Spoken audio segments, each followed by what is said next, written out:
네, 반갑습니다. 안녕하세요. 이제 자기만 쓰고 내려갈 때는 꺼버리네요. 어, 이제 광고 나간 것처럼 오늘 김상은 자매의 그 침례식이 있습니다. 그래서 우리가 이제 이렇게 잘 아는 말씀인데 또 침례에 대해서는 우리가 또 잘 알고 있잖아요. 그렇지만 침례식이 있을 때마다 이런 침례 그 관련 침례에 관한 말씀을 좀 이렇게 또 보게 됩니다. 오늘은 이제 우리 사원자매 한 명만 이렇게 침례식을 하게 되는데 정말 침례식마다 우리는 한 명, 두 명 이렇게 참 사람 영혼을 얻는 것이 이렇게 귀하고 어려운 일인데 정말 소원이 있다면 침례식마다 한 십수 명씩, 수백 명씩 그렇게 했으면 좋겠다. 그 지난번에 그 우연히 하여간 방송을 듣다 보니까 거기에 어떤 목사님이 한 분 나오셨는데 이 목사님은 이제 군목이에요. 군목인데 그 자기가 군에서 이제 그 군목 생활을 하면서 그 거기는 이제 세례식이라고 이제 말을 하는데 세례식을 이렇게 하는데 그뭐 몇백 명을 세례식을 했다는 거예요. 한 번에. 그러면서 굉장히 그거에 대한 어떤 자부심과 자긍심을 갖더라고요. 그런데 이제 저도 군에를 갔고 저도 군에 있는 교회를 가봤거든요. 왜 또 교회를 가는지도 알아요. 저기 군에 가면 교회가 있고 또 성당이 있고 또 이렇게 절 같은 것도 있어요. 그래서 이제 종교 활동이라 그래서 이제 가거든요. 왜 가는지 압니다. 알죠, 다들. 근데 제가 그런 이야기 한 적이 있었나요? 제가 이제 저는 이제 교육단을 먼저 갔어요. 우리는 이제 졸업하면서 바로 이제 그 계급을 달고 가기 때문에 그렇지만 교육단에서 한 4주 정도 교육을 더 추가로 받고 이제 자대 배치 받거든요.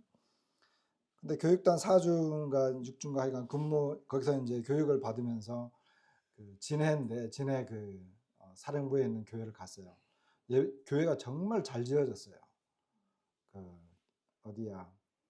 그 여의도 순복음교회에서 지어준 교회인데 엄청나게 잘 지어졌어요. 크고 진짜 예배당이 멋졌어요. 와, 어떻게 군에서 이런 예배당.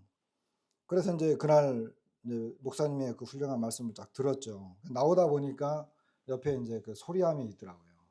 소리함에다가 제가 막 고민하다가 소리함에 이제 적어가지고 어디 이제 소속을 딱 적어서 이제 넣었어요. 그 다음 날 수업 받고 있는데 그 목사님이 찾아온 거예요. 그랬더니 이제 교관이 먼저 저를 불러. 야, 너 뭐 요새 고민 있냐? 너 목사님 찾아왔는데 너 뭐 했냐? 하니까 아니요. 저는 목사님이 찾아올 거라고 생각도 못 했거든요. 전혀 기대도 안 했고 생각도 안 했는데 교관이 먼저 그래서 아무 일도 없습니다. 교관님 걱정하지 마십시오. 저기 목사님 찾으시니까 가서 만나봐라 그랬습니다. 목사님이 그 소리함 자기가 확인했는데 요새 무슨 고민이 있니? 목사님 저기 고민이 있는 게 아니고요. 제가 한 가지 부탁할 게 있는데 괜찮겠습니까? 뭐래? 한번 해보래요. 저기 가능하면 다음 주에 제가 한번 1시간 말씀 전하면 안 되겠습니까? 가능하면 제가 다음 주에 말씀을 1시간 좀 전하면 안 되겠습니까? 제가 꼭 복음을 전하고 싶습니다. 그렇게 이야기했더니 목사님이 뻥 해가지고 이제 이렇게 쳐다보더니 간증을 한번 해보래요. 그래서 짧게 한 10분 동안 이렇게 간증을 쫙 했어요. 구원받은 간증을. 그랬더니 목사님 다시 쳐다보면서 그 주님 그런 내용 그 마음은 좋은데 이 군대 교회는 또 세상 교회하고 또 달라. 이러면서 퇴짜를 맞았어요. 그런 거예요. 이제 군대에서. 그래서 이제 저는 군대에서 세례 수백 명, 수천 명 줬다고 하지만 믿지 않습니다. 오늘 한 명 침례 받잖아요. 이 한 명이 수천 명의 값을 합니다. 우리는 그와 같은 자부심을 가질 필요가 있어요. 침례는 지상 명령입니다. 주님의 지상 명령. 이 지자가 땅 지자가 아닙니다. 지자는 지극할 지자죠. 그러니까 가장 최고로 높은 명령이라는 거예요. 최고의 명령이에요. 주님이 우리에게 하신 가장 그 최상의 명령이라고 하는 것이 바로 이제 거기에 속하는 게 이제 침례입니다. 이런 말씀이 어디 있는지 아시죠? 그렇게 하시면 돼요. 그냥 땅에서 우리가 살아가는 동안에 내가 명령 하나 할 테니까 땅에서 살 동안 너희들 해라 이런 의미가 아니고 지상 명령이다. 다 같이 한번 읽어보십시다. 잘하는 말씀이죠. 이것이 그냥 잘하는 말씀이고 외우는 말씀이고 그런 것으로 이제 우리가 끝나지 않았으면 좋겠는데 어쨌든 한번 읽어보십시다. 마태복음 28장 자 시작. 예수께서 나와 말씀하여 이르시되 하늘과 땅의 모든 권세를 내게 주셨으니 그러므로 너희는 가서 모든 민족을 제자로 삼아 아버지와 아들과 성령의 이름으로 세례를 베풀고 내가 너희에게 분부한 모든 것을 가르쳐 지키게 하라. 볼지어다 내가 세상 끝날까지 너희와 항상 함께 있으리라 하시니라.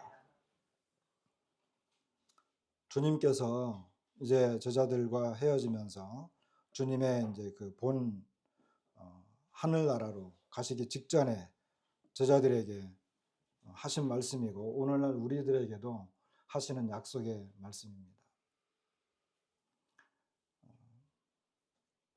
주님은 권세가 있으시죠. 하늘과 땅의 모든 권세를 가지신 분이십니다. 그 주님께서 19절에 보면 그러므로 그러잖아요. 그러므로 이제 이 권세를 하늘과 땅의 모든 권세를 가지신 왕이시잖아요. 우리의 주님이시고 주권자이시고 그분께서 우리에게 이제 말씀하십니다. 모든 민족을 제자로 삼아서 아버지와 아들과 성령의 이름으로 세례를 베풀라. 여기 성령의 이름으로 그랬잖아요. 이름이 이름들이 아니고 단수예요. 이름. 그러니까 주님은 마지막에 제자들에게 지상 명령을 하시면서 아버지라고 하는 그리고 아들이라고 하는 성령이라고 하는 이 세 분을 다 언급하셨다라고 하는 그 자체가 놀라운 것입니다. 왜냐하면 두 분 다 하나님이시거든요. 우리가 이제 오늘 세례를 이제 침례를 줄 것인데 침례를 줄 때 아버지와 아들과 성령의 이름들로가 아니에요. 각 이분들은 다 하나님이기 때문에 다시 말하면 딱 한마디로 말하면 하나님의 이름입니다. 근데 사도행전에는 보통 예수의 이름으로 침례를 주는 장면들이 나오거든요. 그런데 여기에서 우리 주님은 세 분 하나님을 다 언급을 하셨고 그분들 각자가 같은 동격과 권위 아래에서 우리에게 이 주어진 명령은 바로 삼위 하나님이 다 결부되어져 있는 이와 같은 명령인 것을 보게 됩니다.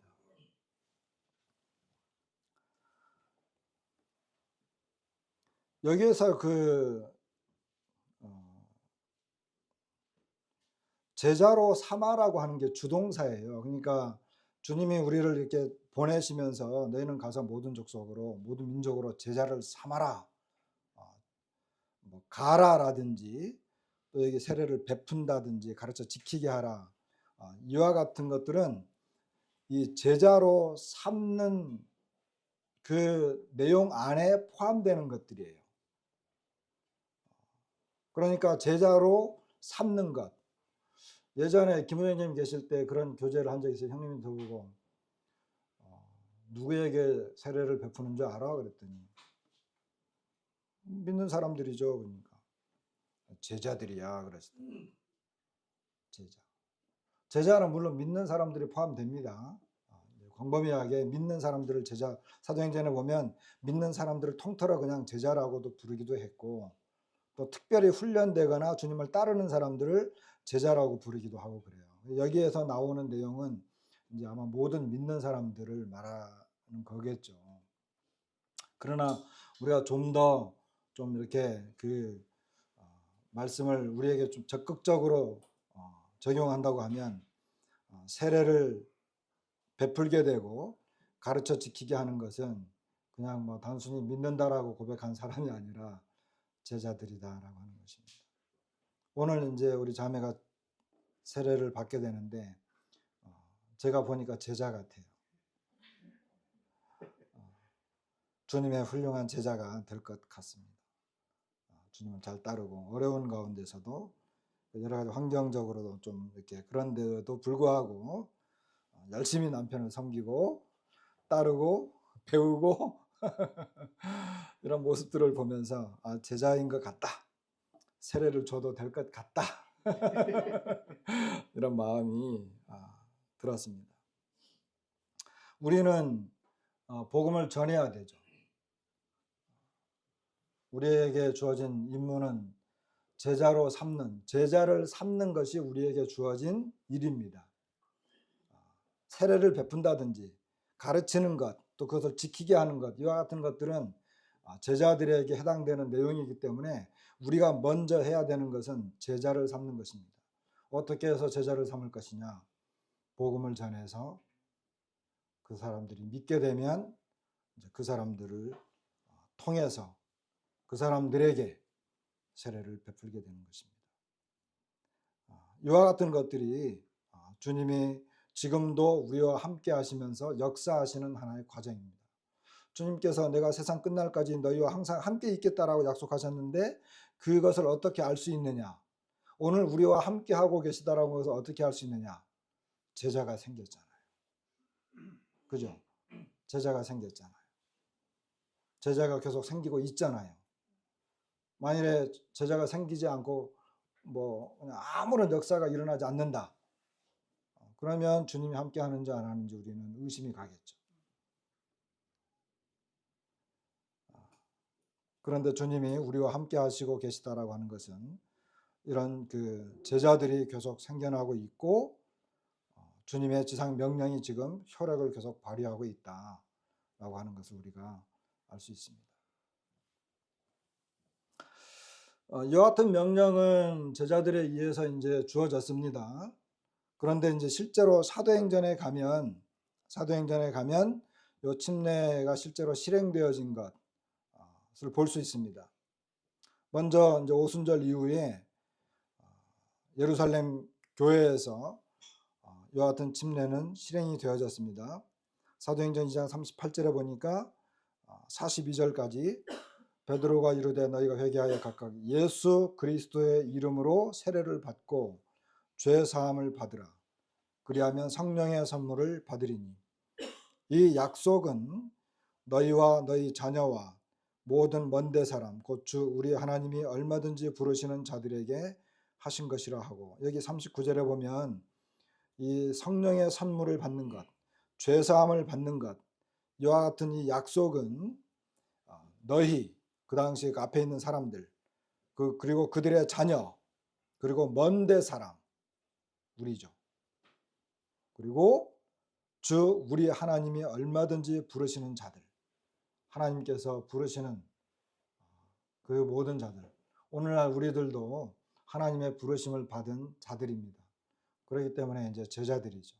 아무리 멀리 있다 하더라도 땅 끝까지 있는 우리 민족이지만 그 가운데도 우리들이 하나님의 부르심을 받았습니다. 그러면서 또 여러 말로 확증하며 권하여 이르되 너희가 이 패역한 세대에서 구원을 받으라. 그 말을 받은 사람들은 세례를 받으매 이날의 신도의 수가 3,000이나 더하더라. 그러니까 오순절날 맨 처음에 침례를 받은 사람은 3,000명입니다.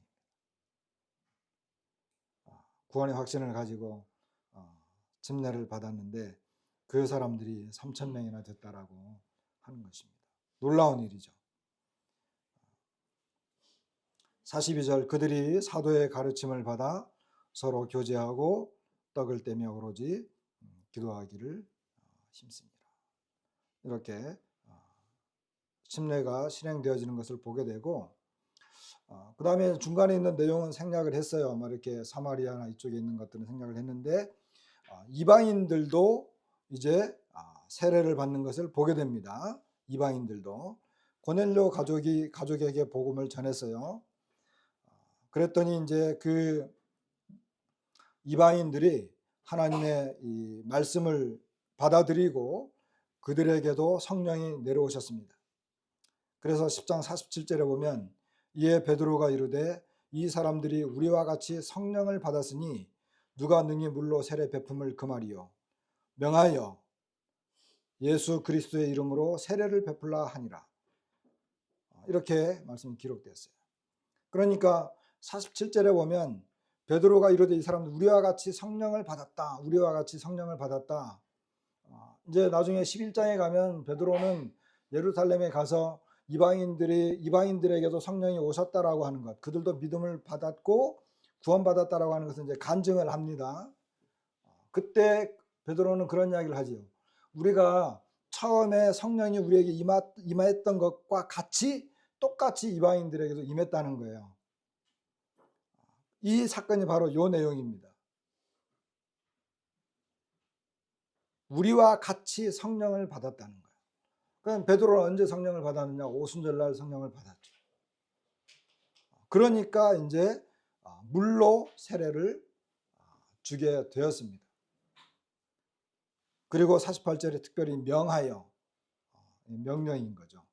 명해서 예수 그리스도의 이름으로 세례를 베푸는 것을 보게 됩니다. 한 가지 특징이 있습니다. 여기 이방인도 그렇고 아까 유대인들 예루살렘의 성도들도 마찬가지입니다. 예루살렘의 성도들은 베드로가 복음을 전해서 예수 그리스도의 이름으로 세례를 받고 죄사함을 받으라, 성령의 선물을 받는다, 여러 말로 확정하면서 구원받기를 권했을 때 그 말을 받은 사람들, 다시 말하면 복음을 받아들인 사람들은 세례를 받았습니다. 여기 이방인은 베드로의 말을 받아들였을 때 그들에게 성령이 임했습니다. 그러니까 성령을 받았어요. 그럼 특징이 뭐예요? 물로 세례를 주기 전에 그들은 먼저 성령의 세례를 받은 거죠. 그리고 그들은 복음의 말씀을 받고 구원을 받았습니다. 그들은 죄사함을 받았습니다. 그러니까 물로 우리 오늘 침례식을 하는데 침례를 받는 사람들의 자격이 뭐냐 따지게 되면, 다시 말하면 죄사함 받은 사람, 그리고 구원받은 사람, 성령의 역사가 나타난 사람들이죠. 그런 사람들에게 물로 침례를 주는 것입니다. 그렇기 때문에 그냥 그와 같은 경험이 없거나 구원받지도 않았는데 이런 그 세례를 베푸는 것은 성경적이지 않습니다. 사도행전 16장에 가면 빌립보 간수 가족이 구원받았다 그러고, 고넬료 가족들이, 친족들과 가족들이 한꺼번에 이렇게 그 구원받게 되고 그들에게 다 세례를 베풀었다라고 하는 것을 가지고 유아 세례를 주장하는 사람들이 있어요. 지금도 캐톨릭이나 장로교 일부 그 측에서는 유아 세례를 줍니다. 사실 우리 다비 형제님도 유아 세례를 주장했어요. 그러나 유아 세례는 이와 같은 내용의 말씀들을 근거로 봤을 때는 그렇게 바람직한 것 같지는 않아요. 그것이 이제 나중에 그 사람들이 어떤 믿음을 갖는 계기가 된다라고 또 주장도 하지만 사실 근거가 약합니다. 그렇다고 한다면 우리는 분명하게 복음을 전했을 때 그 사람이 복음을 받아들였어요. 믿음을 가졌어요. 그때 성령님 임하시죠. 그가 죄사함을 이야기하고 구원받은 것이 분명했을 때 우리는 그것을 근거로 이제 물로 침례를 주는 겁니다. 그냥 교인 등록하고 자기네 교회 다닌다고 해서, 그리고 이 세례 학습을 받았다고 해서 주어지는 것이 아닙니다. 이거는 이제 기억나시죠? 여기 이제 인물들이 있습니다. 강희원 형제님하고 지미란 자매님 침례를 주었던 내용입니다. 이런 사진들인데, 우리는 우리 교회 묘지가 있어요. 수장 묘지가 있어요. 어제도 가봤어요. 여기 가서 죽어야 돼요. 다른 데 가서 죽으면 안 돼요. 별 효과가 없어. 그래서 이제 어저께 이제 가봤는데 고민이 됐어요. 무슨 고민이냐 하면 어디 가봤더니요. 사람들이 많이 와 있어요. 이미 막 날씨가 더우니까 그 이제 여기하고 그 옆에 주변에서 사람들이 막 물놀이하고 막 그래요. 그래서 이제 오늘 여기 오늘도 날씨가 많이 더운데 가능할까 이런 생각을 하는데 제 생각에는 그래요. 제 생각에는 사람들이 좀 있어도 오히려 잘 됐다. 침례는 뭐라고요? 우리 지난번에 안국환 형제님도 그 말씀 하셨죠. 침례는 말로 전하는 복음이 아니고 행동으로 보여주는 복음이다 그랬잖아요. 그죠? 행동으로 보여주는 복음. 말로 우리가 복음을 전할 수 있지만 침례는 행동으로 이렇게 이런 행동으로 복음을 보여준다라고 말씀하셨잖아요. 기억나세요? 그래서 제 생각에는 사람들이 많다, 주변에 좀 약간 어수선하다. 그런데 우리가 한쪽에서 찬송을 불러. 어떻게 했어요? 찬송 속에 이제 복음이 들어 있잖아요. 그리고 이제 우리가 실행으로 뭐 사람들이 막 신기해 하겠죠. 뭐 교회에서 왔나 보다. 교회에서 무슨 행사 하나 보다. 괜찮겠어요? 죽을 사람한테 물어봐봐요. 뭐 무슨 의미가 있겠어요.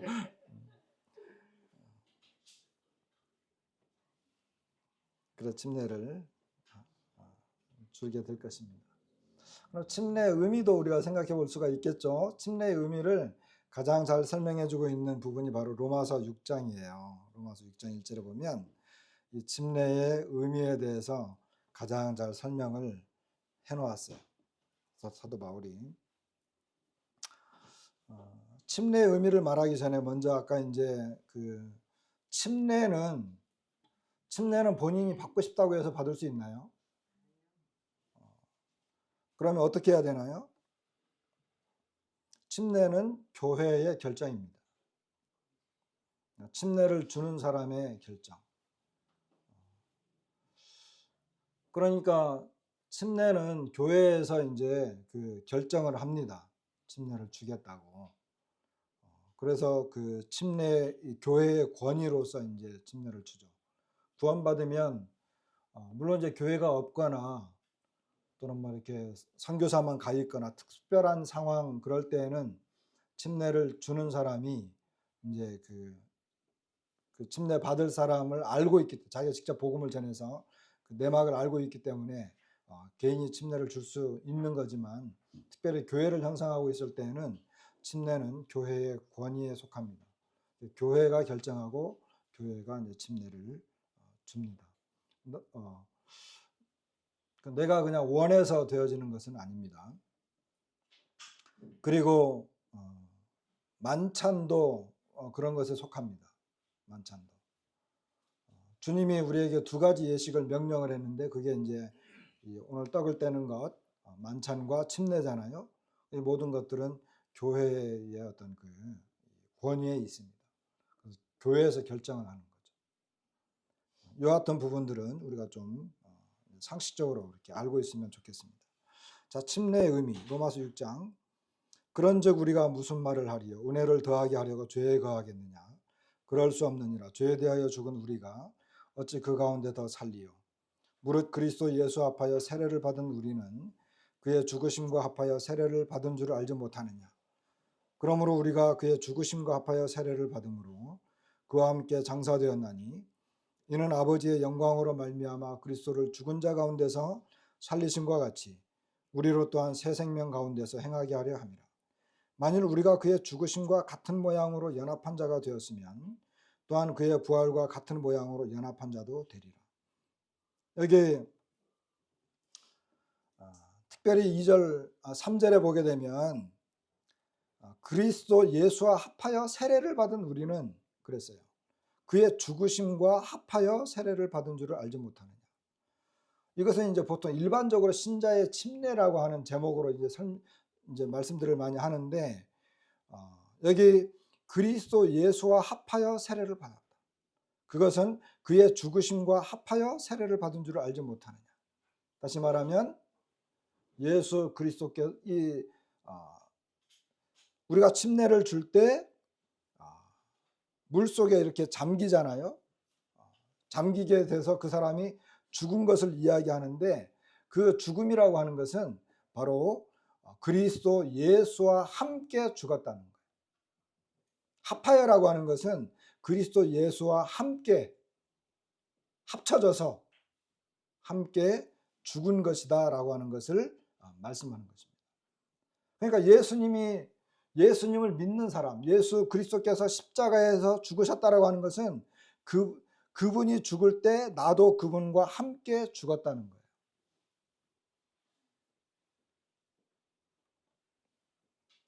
4절에 그러므로 우리가 그의 죽으심과 합하여, 예수님이 죽으실 때 함께 죽은 사람, 그와 함께 장사되었다. 장사는 매장하는 거잖아요. 죽는 것, 매장하는 것. 그래서 예수님과 함께 장사된 거죠.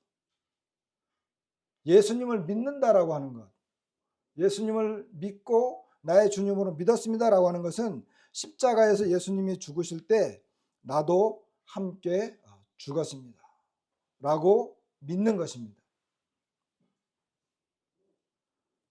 그냥 예수님이 죽으셨어요가 아니라 예수님이 죽으실 때 나도 같이 죽었습니다. 오늘 우리는 물속에 이제 물에서 해요. 흙을 파서 묻어버리면 안 되잖아요. 그러니까 이제 물에 가서 하는 거예요. 물에 가서 이제 물속에 푹 잠겨요. 그렇게 죽은 것은 예수님이 죽으실 때 나는 죽은 사람입니다. 그것을 고백을 하는 거예요. 그런데 이 로마서 6장 1절부터 나오는 이 흐름의 주제는 특별히 죄에 대해서 죽었다는, 그러니까 나중에 설명할 것 같은데 죄에 대해서 죽었다는 것입니다. 근데 어쨌든 예수님이 죽으실 때 나도 함께 죽었습니다 라고 하는 것을, 그리고 그분과 함께 나는 매장되었습니다, 장사까지 치르게 된 사람입니다 라고 하는 것을 믿는 것입니다. 그것을 같이 고백을 하는 거예요. 5절에 보게 되면 만일 우리가 그의 죽으심과 같은 모양으로 연합한 자가 되었으면, 이 말은 예수님의 죽으심과 같은 모양으로 연합했다는 거잖아요. 이건 뭐냐면 아까 똑같은 말씀이에요. 같은 것을 설명하는 건데, 예수님이 죽으실 때 나는 그분과 연합해져서 합쳐져서 더해져서 그분과 함께 죽었습니다. 그리고 그의 부활과 같은 모양. 예수님이 다시 이제 우린 물속에 담갔다가 뭐 5분 10분 있지 않잖아요. 다시 금방 살려내죠. 다시 살려내는 것은, 다시 끄집어 올리는 것은 예수님이 부활하셨다는 것을 말하는 것입니다. 그런데 나도 동일하게 예수님과 함께 부활했습니다. 그러니까 예수님이 죽으시고 부활한 것, 그것을 믿는다라고 하는 것은 세례를 통해서, 침례를 통해서 나는 예수님과 함께 죽었습니다, 그리고 나는 예수님과 함께 다시 살아났습니다 라고 하는 것을 몸으로 보여주는 거예요. 이 내용은 바로 그것을 말하는 것입니다.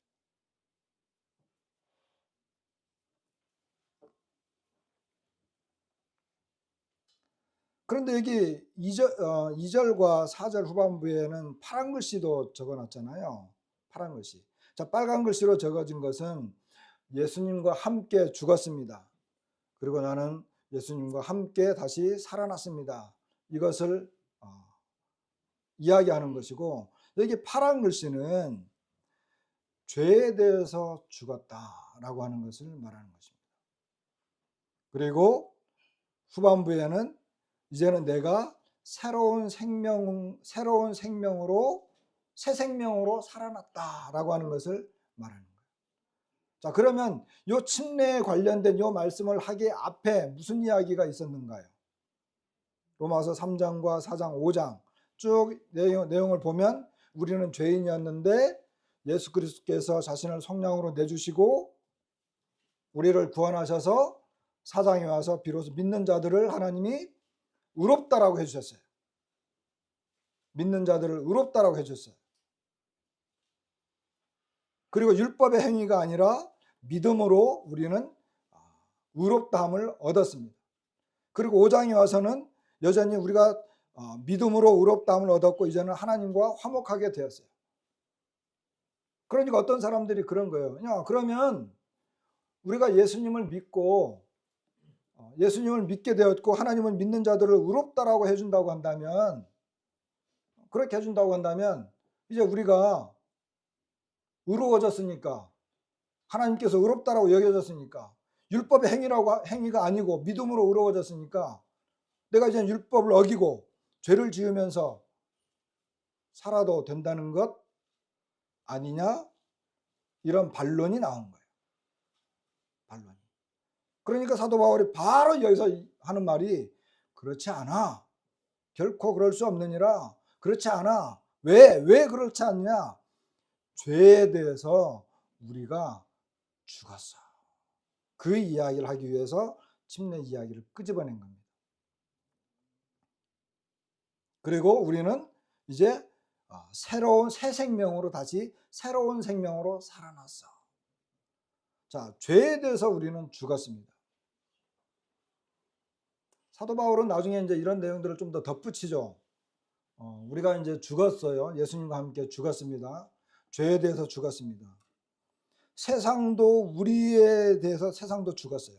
뭐 이걸 뒤집어 말하면 우리는 세상에 대해서도 죽은 거죠. 그죠? 우리의 옛사람이 예수와 함께 십자가에 못 박혀서 죽었습니다.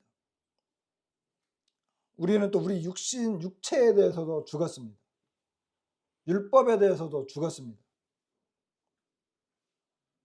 그러면 사도 바울은 아까도 어느 형제님이 읽었지만은 내가 그리스도와 함께 십자가에 못 박혀 죽었다. 내가 그리스도와 함께 십자가에 못 박혀 죽었다. 그러니 이제 내가 산 것이 아니요 오직 내 안에 그리스도께서 사신 것이라. 이제가 내가 육체 가운데 사는 것은 나를 사랑하사 나를 위하여 자신을 버리신 예수 그리스도 하나님의 아들, 그분을 믿는 믿음으로 사는 것이다. 새로운 생명으로 사는 거죠. 그러니까 사도 바울의 고백은 내가 예수 그리스도와 함께 십자가에 못 박혔습니다. 예수 그리스도의 생명이 내 안에 들어온 것입니다. 그분과 함께 죽고 함께 살고 함께 영광을 받는 것입니다.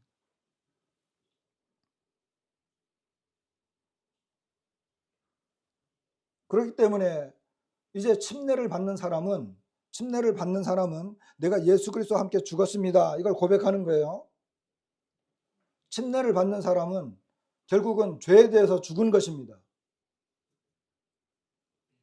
죄에 대해서 죽었다라고 하는 건 뭐예요? 우리가 신분적으로는 죄와 우리는 이제 완전히 이별했다라고 하는 것을 말하기도 하지만 여기에 나와 있는 그 내용의 말씀은 은혜를 더하게 하려고 죄에 거하겠느냐. 죄에 대하여 죽은 우리가 어찌 그 가운데 더 살리요라고 하는 건 뭐예요? 계속해서 죄를 벗삼아 죄의 삶을 살아갈 수 없다라고 하는 거예요. 왜? 이때까지 내가 그렇게 살아왔는데 죄가 나와 함께 하면서 함께 벗삼아서 내가 그 가운데 거하면서 살아왔는데 이제는 그럴 수 없다. 왜? 죽었기 때문에. 죄와 끊어졌죠. 이제 관계를 청산한 것입니다. 이제 그것을 말씀하고자 하셨던 거예요.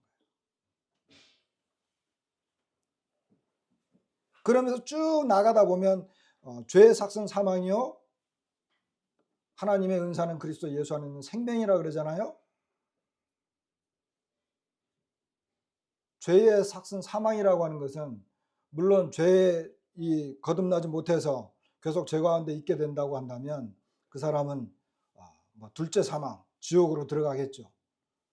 그러나 우리가 교훈적으로 받을 때 죄의 삭은 사망이다. 결국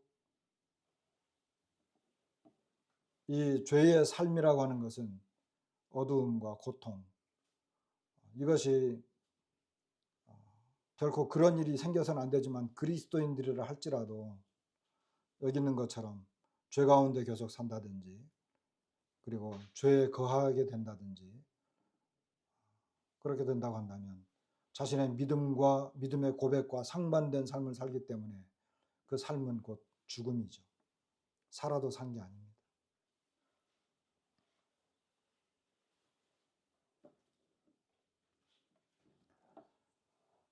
다시 우리는 물속에서 다시 나와서 예수님과 예수님이 부활한 것처럼 우리는 다시 부활한 것을 나타냅니다. 그 부활한 사람은 새로운 사람입니다. 새 사람. 그리고 그리스도로 옷을 입은 사람입니다. 그리고 그에게는 새 생명. 자, 옛사람은 죽었잖아요. 이제 새로운 생명으로 행하게 하려 함이기 때문에 새 생명으로 살아가는 것입니다. 새 생명의 삶을 살게 되는 거죠.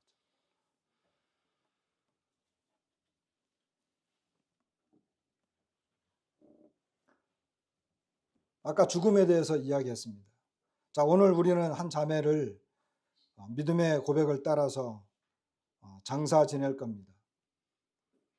죽었습니다. 죄에 대해서 죽었습니다. 세상에 대해서 죽었습니다. 자기 육신에 대해서도 죽었습니다.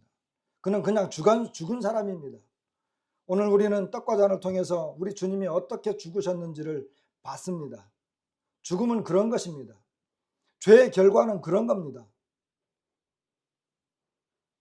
우리가 범한 죄 때문에 그렇게 죽었습니다. 그럼에도 불구하고 계속 죄에 거하거나 죄스러운 삶을 산다라고 하는 것은 부끄러운 것입니다.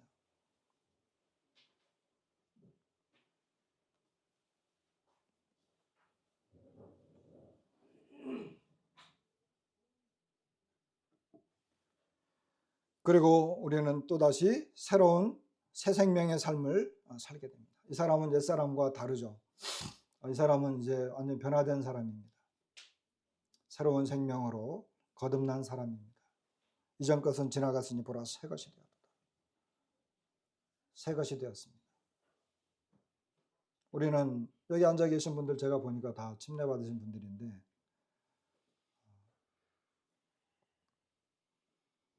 우리는 새로운 삶을 살고 있고 새 생명이 우리 안에 거하는 사람들입니다. 그에 걸맞는 삶을 살아야 되겠죠. 침례의 형식은 잘 알다시피 성경에 나와 있는 침례의 형식은 이렇게 물에 잠기는 것입니다. 그래야 이제 그 죽고 사는 문제가 분명하게 나타나잖아요. 이것이 맞습니다. 그러나 높아심에서 뭐 일반 교회에서는 세례식을 해요. 이렇게 뭐 거룩한 성수를 떨어뜨린다든지 뭐 해요. 그렇게 하는 거에 대해서 우리는 그들이 그렇게 하고 있으니까 뭐 그들을 판단하거나 정죄하거나 그걸 가지고 막 논쟁을 해서 어렵게 만들다든지 그럴 필요는 없다고 여겨집니다. 오래된 관습이고 그들이 행하던 것이기 때문에 우리는 말씀을 따라서 우리의 할 바만 하면 되지. 이게 맞습니다. 그러나 그들이 그렇게 한다고 해서 그걸 가지고 뭐라고 할 의미는 없어요. 근데 이제 우리 교회 왔잖아요.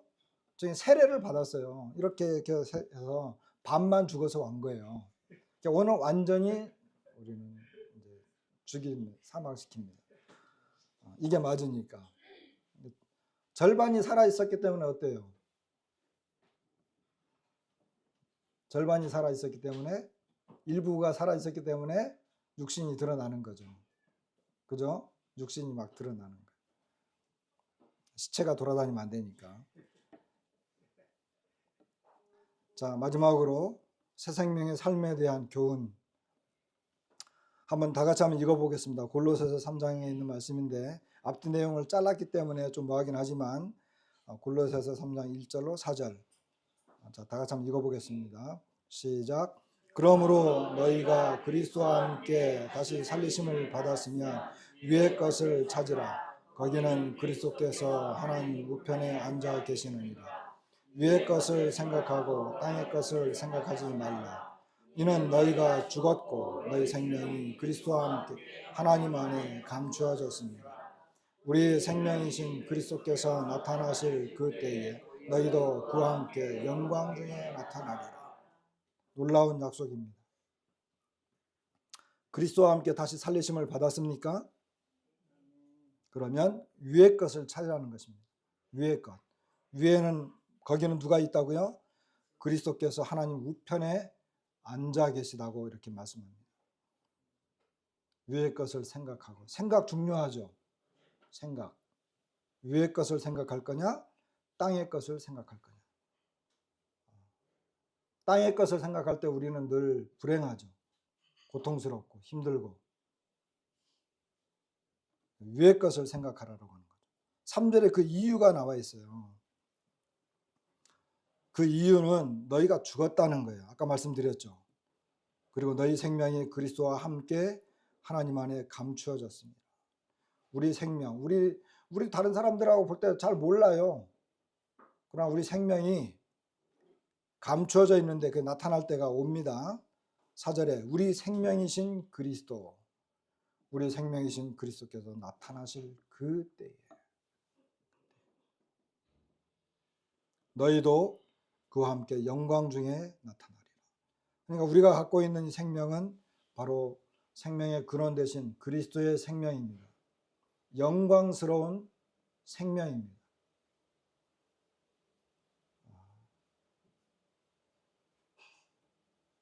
보석이라든지 어떤 이런 그 광석 이런 것들도요, 땅속에 그냥 묻혀 있으면 빛을 내질 못해요. 우리는 세상 속에 살면서 사람들이 우리를 보석이라든지 우리의 어떤 영광스러운 가치를 잘 몰라요. 그런데 보석을 꺼내서 보석 이 공예사가 그걸 절묘하게 각도를 맞춰서 예리하게 깎아요. 아니면은 이런 광물이나 이런 것을 윤기 있게 계속 닦아요. 그런데 빛이 나고 영광스러운 황홀한 광채가 튀어나오죠. 우리 주님께서 지금은 우리를 이 속에 놔둔 것 같지만 주님은 언젠가 그분이 나타나실 때 우리를 그분의 영광처럼 정말 보석 중의 보석처럼 나타날 것입니다. 우리는 침례식을 통해서 이와 같은 것들을 다시 한번 기억하고 내가 죽은 사람이었지. 나는 죽었지. 나에게는 새로운 생명이 이제 있어. 나는 그동안 무엇을 생각했는가? 내 생명은 어떤 생명인가? 이와 같은 것들을 우리가 다시 한번 돌이켜 보면 좋습니다. 이와 같은 것들은 우리에게 큰 힘과 위로가 되고 또 소망이 되기도 하는 말씀들입니다. 그냥 침례식은 교회에서 하는 요식행위가 아닙니다. 그리고 한 가지 더 바랄 것은 처음에 말씀드린 것처럼 이런 침례식이 1년에 한 번 하기는 정말 너무 아쉬워요. 그죠? 그래서 1년에 한 번 하기는 너무 아쉽고 한 달에 한 번 했으면 좋겠다. 한 달에 한 번 했으면 좋겠다. 우리 목표를 한번 가져볼까요? 한 달에 한 번. 그러면 1년에 몇 명? 한 달에 2명 할 수도 있잖아요. 3명이면 더 좋고. 이런 목표라도 좀 가져봅시다. 아무리 요즘 무슨 어려운 시대라고 하지만 오늘 참 행복하고 또 기쁘고 그리고 주님 앞에서 우리의 이 주님의 지상 명령이잖아요. 이와 같은 것들을 다시 한번 생각하면서 유익한 그런 침례식이 되었으면 좋겠습니다. 말씀 마치겠습니다.